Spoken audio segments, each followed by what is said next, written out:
Have you ever noticed that in some families, the moment you show a real emotion, whether it be grief, fear, overwhelm, anger, suddenly something is wrong with you. You weren't supported, you weren't comforted, you were labeled. And there is a name for that. And I may butcher a little bit, but it's called relational pathologization. And today, I want to tell you something clearly.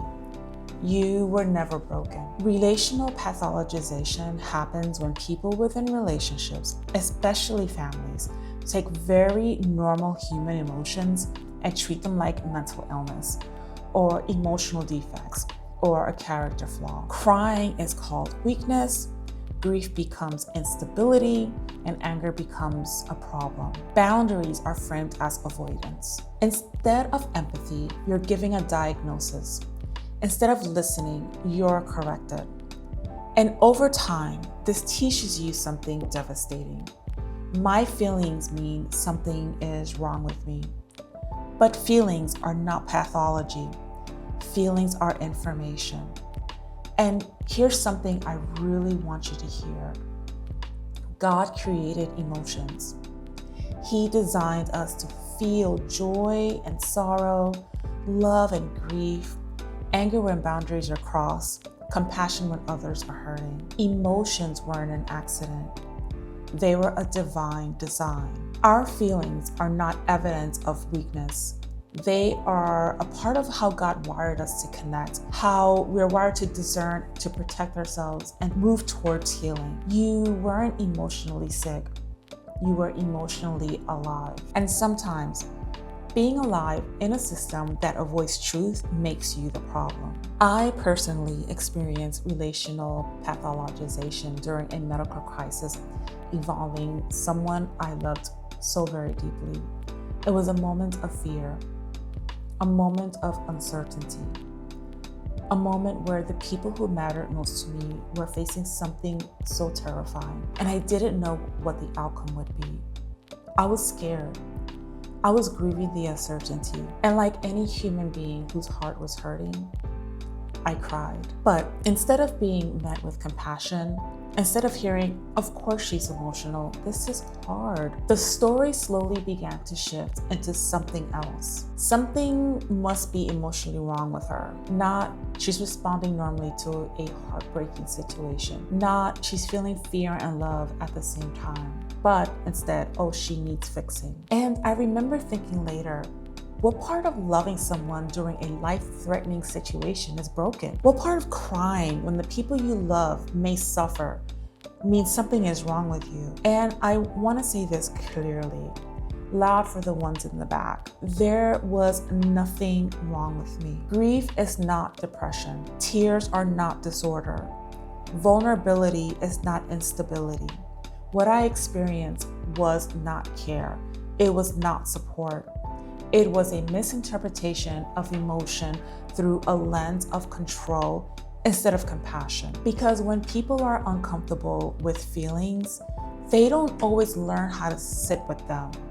Sometimes they try to silence them, categorize them, or correct them. And the person who feels the most ends up carrying the label. But the truth is, I wasn't emotionally unwell.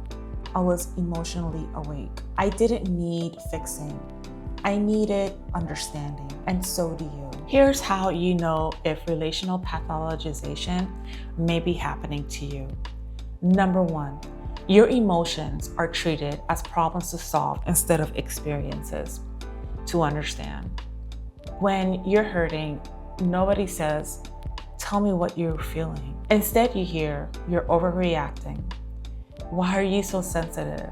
You need to calm down. Your feelings aren't explored, they're corrected. Number two, family members talk about you more than they talk to you. Conversations happen behind your back. People form opinions about you without ever checking in with you. Stories get told, but your voice is missing from them. Number three, someone steps into the role of emotional authority over your life. They act like they know your inner world better than you do. What you feel is dismissed. and someone else decides what's really going on with you. Subtly or overtly, the message becomes, you don't get to define your own truth, we will. Number 4, you start feeling ashamed for having feelings at all. You apologize for crying. You minimize your pain. You downplay hurt so you're not seen as too much or too sensitive. You stop sharing what's real because it feels safer to stay quiet than to be labeled. And number 5, the moment you set a boundary, your character is attacked. Suddenly, you're selfish, cold, avoidant, unstable. Your self-protection gets reframed as a personality flaw. And if you recognize yourself in any of this, please hear me. You were not emotionally unwell. You were emotionally misunderstood. Plain and simple. You weren't difficult. You were unheard. You weren't too sensitive. You were deeply perceptive. You weren't broken. You were responding to an environment that wasn't emotionally safe. In families, relational pathologization often appears when someone becomes what psychologists call the emotional truth teller. This is the person who feels the emotions that others avoid, says the things others leave unspoken, and notices what no one wants to confront. When you're the one willing to feel deeply, willing to speak openly, willing to challenge unsafe or unhealthy dynamics, the system doesn't always rise to meet you. Sometimes it labels you instead. My friends, because here's the truth.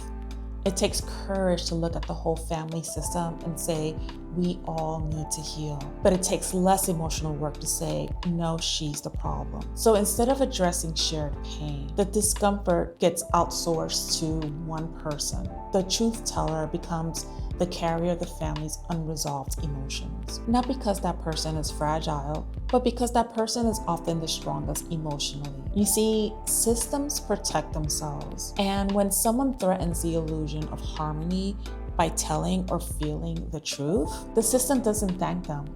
It isolates them. It reframes emotional honesty as instability. It presents emotional awareness as dysfunction because it's easier to label the messenger than to look at the message. This is where scapegoating comes in. The scapegoat is not chosen because they are weak. They're chosen because they can hold what others can't. Their emotional range feels dangerous to a system invested in emotional suppression.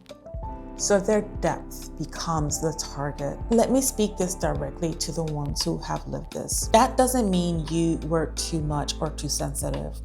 It means you were emotionally expansive in a system that required emotional silence. You weren't intense, you were awake. You weren't unstable, you were attuned. You weren't disruptive, you were discerning, my friends. It takes courage to feel life honestly. And when you were punished for it, it wasn't a flaw in you.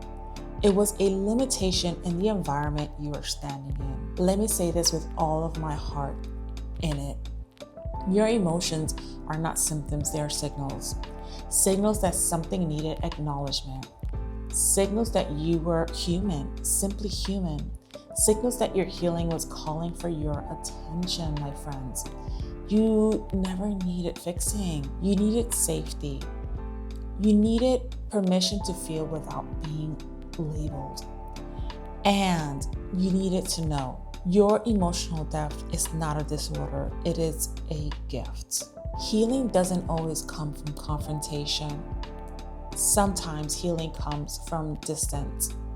It is not rejection to step away from spaces that pathologize your emotions. It is self-protection. And I need you to know, you are allowed to choose peace over proximity.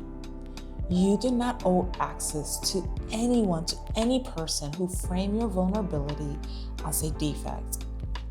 Contact requires safety, and safety requires respect. If you spend years believing something was wrong with you because of how your family treated your emotions, I want to speak directly to your heart. You were never broken, my friends. You were feeling, and that is a strength. Your tears were not weakness. Your boundaries were not avoidance. Your sensitivity was not instability. It was wisdom waking up. If this message resonates with you, leave a comment or share this video with someone who needs to hear this. You are not alone, and you don't need fixing. You need remembering. You need support. You need to know that it's okay to feel. You weren't too emotional for your family. They were too uncomfortable for your truth. Thank you, my friends. I will see you in the next video. Bye.